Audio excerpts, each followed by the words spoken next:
Hey, what's up guys? Welcome back to yet another Destiny 2 Forsaken video. Today I'm going to be showing you a guide for one of the exotic quest lines in Destiny 2, which is the Cayde's Will quest. Now this of course grants you the Ace of Spades at the very end upon completion, and I personally think this is going to be one of the best weapons for PvP by far. I've seen some gameplay footage of my friends using this thing, and honestly, it is incredible. It's by far the best primary weapon, the best hand cannon. It is a melting machine, and the perks on it are absolutely fantastic. So I wanted to get a guide out there for you guys. I was super tired today and I wanted to sleep, but honestly, after seeing my friend's footage, I decided to actually grind through the entire story and basically complete this entire quest to get this weapon, and then make a video for all of you guys. So a like rating would be very much appreciated. Thank you guys in advance.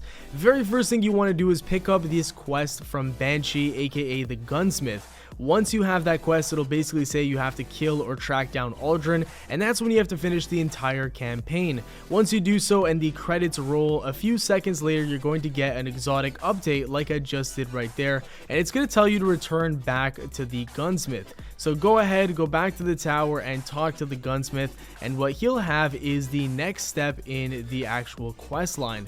What this is going to do for the next part is actually ask you to go into Gambit. Gambit is a brand new PvE/PvP game mode in Destiny 2, and what you have to do is use a hand cannon and get 5 kills using that hand cannon on invaders. So guys, I'm going to make myself extremely clear here. Please listen very carefully. You do not get points towards this quest if you are an attacker and you're invading their base. You have to be on the defensive, and the enemy has to actually come into your base by invading you, and those are the 5 kills that you have to get while they're invading your base. It will not count if you're invading their base. So made that as clear as possible. You have to get 5 kills when somebody attacks your base. Okay, just want to make that clear because a lot of people are having massive issues on that part right there, and they're very confused. Next up, it asks us to get a certain amount of kills in strikes. I personally launched up Lake of Shadows on EDZ, and I just ran the entire strike about 2 times, and once I was at the boss for the second run, I got the quest very easy, and yeah, it didn't really take too much time, probably 20 to 25 minutes for this part right here. And if you're wondering, Gambit took me about 30 minutes, but it really depends on how fast you can get those hand cannon kills. It's all very dependent on, you know, how good of a PvP player you are, if you can win a 1 against somebody who has higher shields and that kind of stuff. So moving on from here, we have to go into Crucible and get 25 precision kills using a hand cannon. I would recommend a Dire Promise, or maybe even, you know, any of the vendor weapons that are being sold that have god rolls. Use anything that you're comfortable with for the most part, and try landing those headshots and getting those precision kills. 25 will most likely take the average person 3 to 4 games. It personally took me 2. I got about 12 or 13 kills that were precision per game using the hand cannon. And honestly, if you really sweat and you're a fantastic player, maybe you could get this done in 1 game, but you'd have to be extremely lucky. But for the most part, you know, take the mean average here, it's going to be about 3 games. So once you're done with that quest, what we're going to do is actually get to the hard part. Now, the hard part as in it's a little bit time consuming. So there's going to be 4 chests that you have to locate on different planets. What I'm going to do is show you the non-sped up version so you guys know exactly where I'm going. I really don't want to confuse you. I want to make this guide as clear and concise as possible. And the first place we're going to here is Io. So go ahead and launch the Lost Oasis and just follow exactly where I go. This is in real speed, you know, 100% speed, no fast. I didn't speed anything up, basically is what I'm trying to say. I really don't need to commentate over any of this, so what I'm going to do is let the footage roll out, and I will get back to you guys in just a second.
Alright, so there is the very first of the 4 caches. The next one we're going to is in Exodus Black, and this is of course on Nessus. So go ahead and launch there, and then what you're going to want to do is as soon as you spawn in, take a right hand turn and pull out your sparrow and follow exactly where I go. Again, we're going to have to do this for a total of 4 different destinations, and these are always going to be in the same spot, so you guys are going to get the same chest locations as me. So do not worry about anything, just follow exactly where I go and you'll be able to pick these up no problem.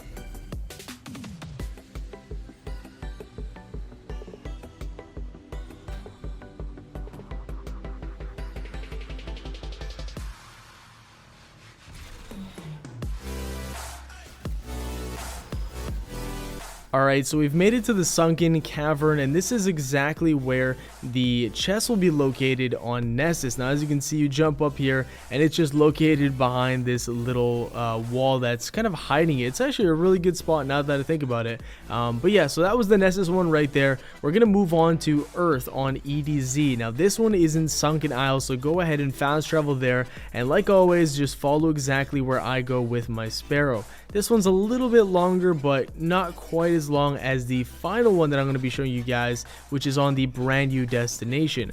But I wanted to really quickly give a shout out to my good friend and teammate Terminator. His link will be in the description. He was the world's first person to actually get this weapon, the Ace of Spades. I think when the game launched, or Forsaken launched, I think he had this weapon maybe 4 or 5 hours after that, which is incredibly impressive. And so he made a guide on this, and I wanted to basically do the same thing just to spread it to more people. But I do want to show him some love, obviously, because he did find all of these chests and was the first person to do so.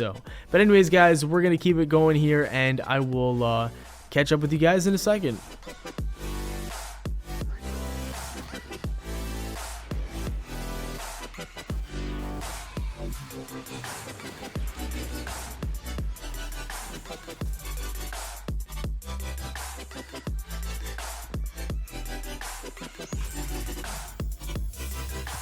Alright, so there is the EDZ chest, and now we have one more to go before we're actually on the final home run stretch of this quest. So go ahead and launch up Thieves' Landing. This is a brand new destination, of course, with the Forsaken expansion. So go ahead and fly over there and follow the directions that I take. Now be very careful, because this is actually one of the longer ones, so this route is actually going to take you some time. So make sure to just very carefully follow where I go, and if you do so, you should be totally fine.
Alright, so we're finally in the room here in the Tangled Shores, and this is the final chest out of the 4. We finally got it, and now we can move on to the final part of this quest. Now there is one specific detail that I do want to stress for this next upcoming part, and what we actually have to do for this is complete a mission that is brand new and it's going to open up for us. So in this mission called Ace in the Hole, you're going to have to collect 10 secret chest locations. It's not going to tell you exactly where they are, but obviously it is fairly simple to find them, especially because there's a buff on the bottom left of your screen as it says Cayde. Actually, Cayde, I can't read that for some reason. I think it says Cayde stash nearby. I'm on a low quality version of the preview, guys, so I apologize, but it says Cayde stash nearby, and that's when you know there's a chest very close to you, and that's when you want to really just, you know, get your guard up and look around for the chest. Now be careful because they're in very weird spots. Some of them are very high up, some are close to being off the map, and they're just overall in very sneaky spots, so be careful of those. And one thing I have to stress is that do not open all of them too quickly. Open one by one, and do not open the next chest until Cayde stops talking, and still he's, you know, once he's done his dialogue, then you can actually open up the next chest. But what I've noticed and what my friends have been telling me is that if you actually open up the next chest, sometimes there's going to be a glitch where the mission won't end and it just won't credit you for it. So be very careful of that. Make sure all the dialogue is done before opening the next chest. But that is basically it for that, guys. We're going to go ahead and open up all 10 of these, and once we do that, we have finished the final step in the quest. And what we got to do is go back to the tower, of course, to talk to Banshee, aka the gunsmith, and he will give us the weapon right there and then. So as you guys can see, we just got the Ace of Spades, and what I'm going to do is show you guys very quickly what this thing looks like and what it looks like with the ornament, and, you know, just a brief summary of the stats. Of course, you can see how many shots it has in the magazine, the reload speed, all that kind of stuff, and I think I'm going to leave it there, guys. So that is the Ace of Spades. I may do a review video of this weapon tomorrow along with a few other things, but I'm not quite sure as of now, as there's just so much brand new content to cover that I honestly just can't really commit to one specific video ahead of time. So thank you guys so much for watching the video. I really do hope this helped you out. If it did, a like rating would be very much appreciated. Subscribe for more daily Destiny 2 Forsaken content. Have yourselves a great day, and I'll see you all later. Peace.